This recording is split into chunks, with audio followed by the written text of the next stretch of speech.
Alright, level 17. I think that just about wraps up what we're gonna do here. I mean, we've unlocked a new mission, Copycat Crisis, as well as we still have the Monster of the Sea we can play around with.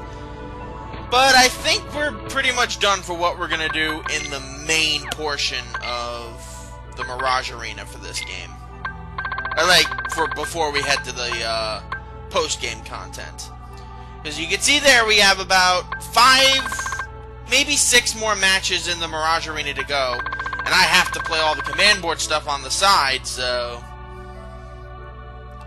yeah, it's gonna take me a while to get there, but I have faith that I will get there in the long run.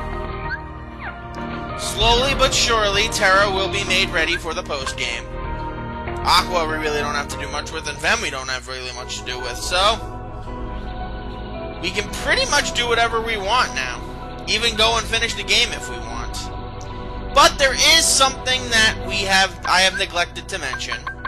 And that is what we're going to wrap things up with.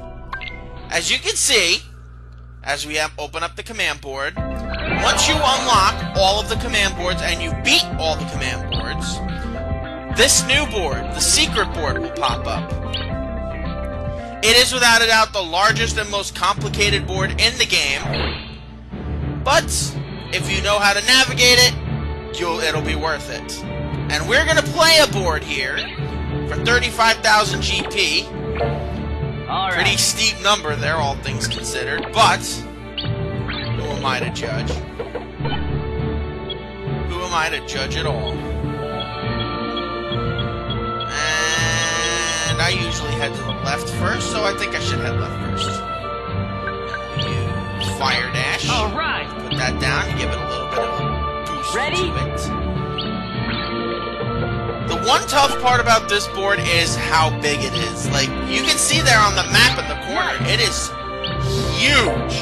My turn. And there are so many ways to go around. It's just crazy. Those movement panels, the purple panels right there, are especially useful. You gotta be really careful with this one. The last thing you want to do is end up...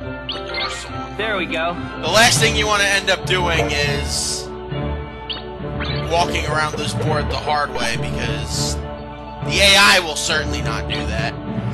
And of course, Ven has to ruin all my strategies by building right next to me, because that's fun. Oh, and Aqua's gonna do it too. How wonderful. One thing I like to do with my command boards is I like to build up like specific areas. Like, I'll build up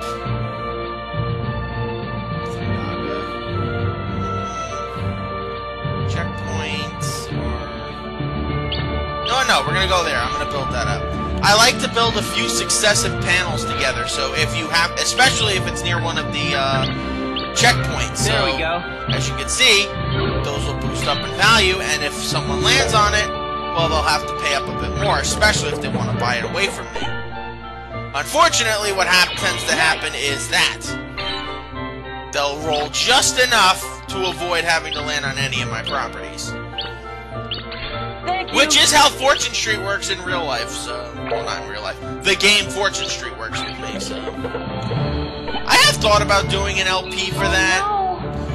It's just gonna be so hard to keep you guys invested. Especially just me playing by myself.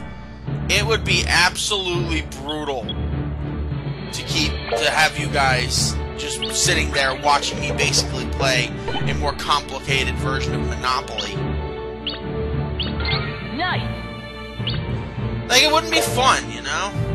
Like, hell, I was even worried that I should just not show these, but each of the boards have their own gimmicks and unique things about them that it's almost unfair of me not to include the boards on here.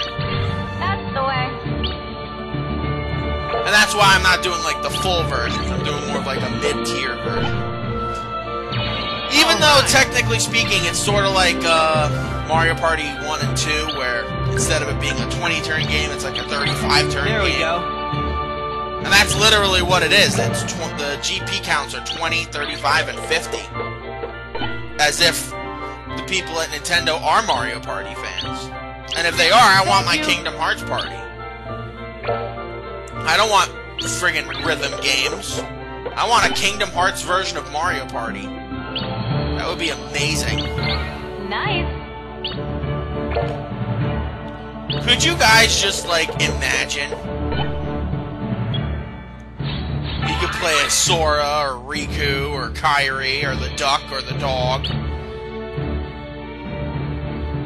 And when you do, they could get their own friggin' special dice or something to play with. There we go. And they go out and they start collecting stars. That would be awesome. But alas, Nintendo's kind of cornered the market on good party games. And I can't really think of any other company that does party games really well. Or any IPs in general. I mean, Crash tried, but Crash Bash was just such a mess of a game. Oh no. And yes, before you guys say I did play it, we never owned it, but we did have a demo for it on, we had a couple of PlayStation 1 demo discs that we, there we go. took a look at.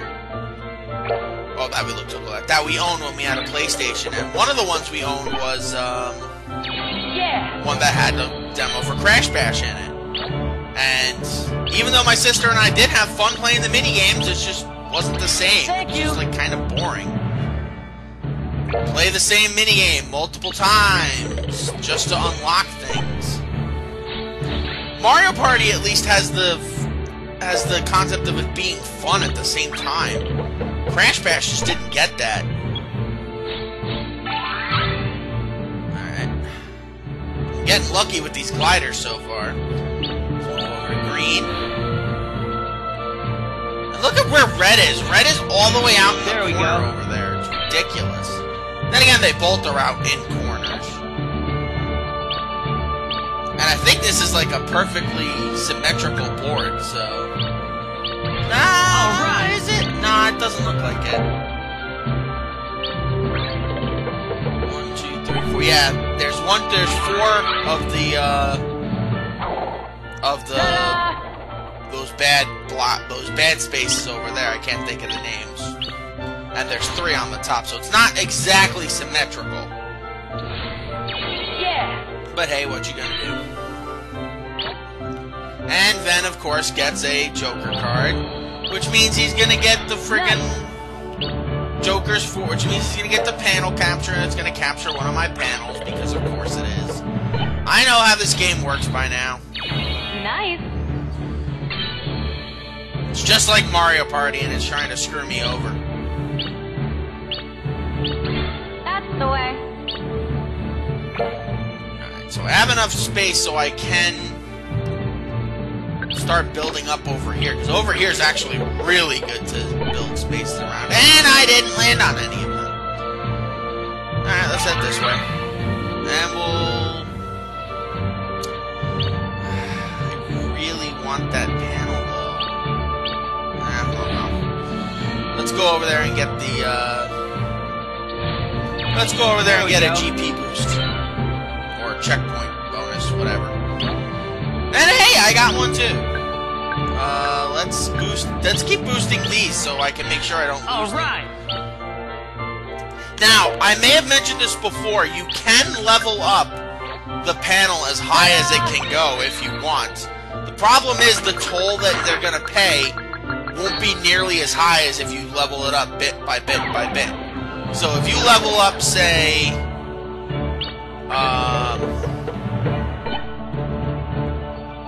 if you level up the board, let's say you have something that's worth 100, but you can level it up to you can pay like a 500 to make it worth more immediately, instead of paying 100, 200, 300, 400, 500.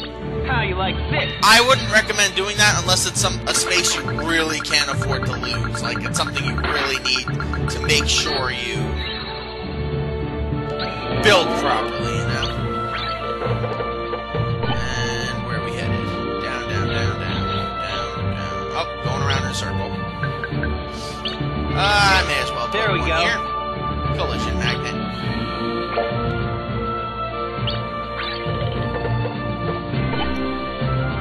Having too many spaces is not a problem in this game.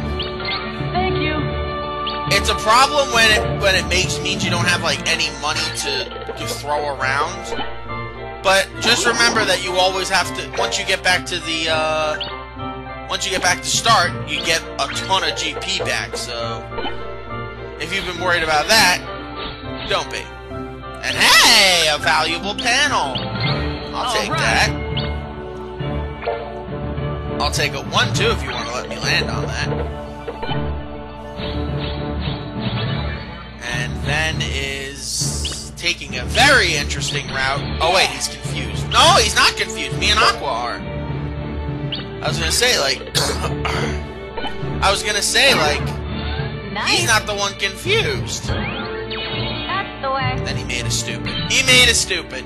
Oh no. Then went ahead and made a stupid. No, wait, there are 4 on the top.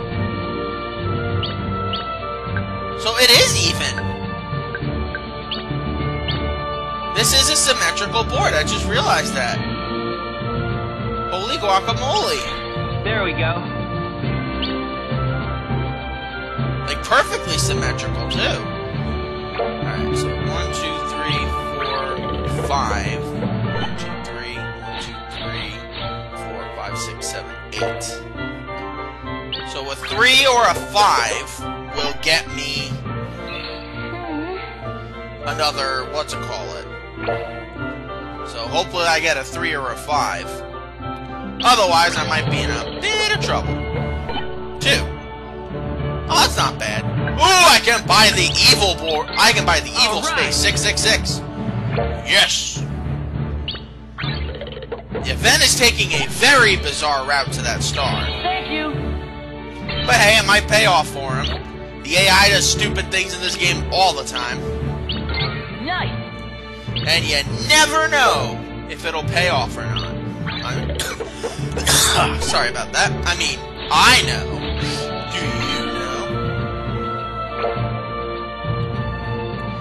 Alright, let's see. 1, 2, 3. Oh, 3. That works. And this will send me home, and no, it won't.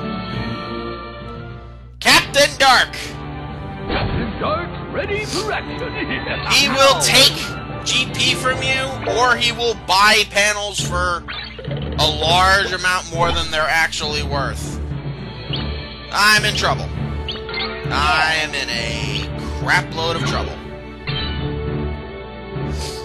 Like, big time trouble. Oh no. Well, looks like I'm gonna have to cheat my way around this. And I only have 1 command left. But if this can get me to one of them or to another space where I can roll and get back to start, that would be nice.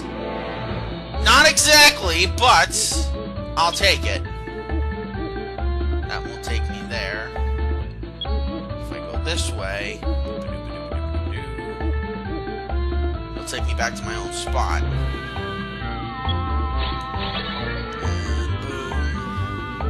Not paying then. That would just be dumb. Did you see that? And I'm about to lose a panel. Unless Ven is nice and takes him from me, and he does! Thank you! Thank you, Ven! Thank you. You enjoy Captain Justice. Oh, sorry, Captain Justice. Captain Dark's time, why don't you? Because frankly, I'm sick of the guy. Nice.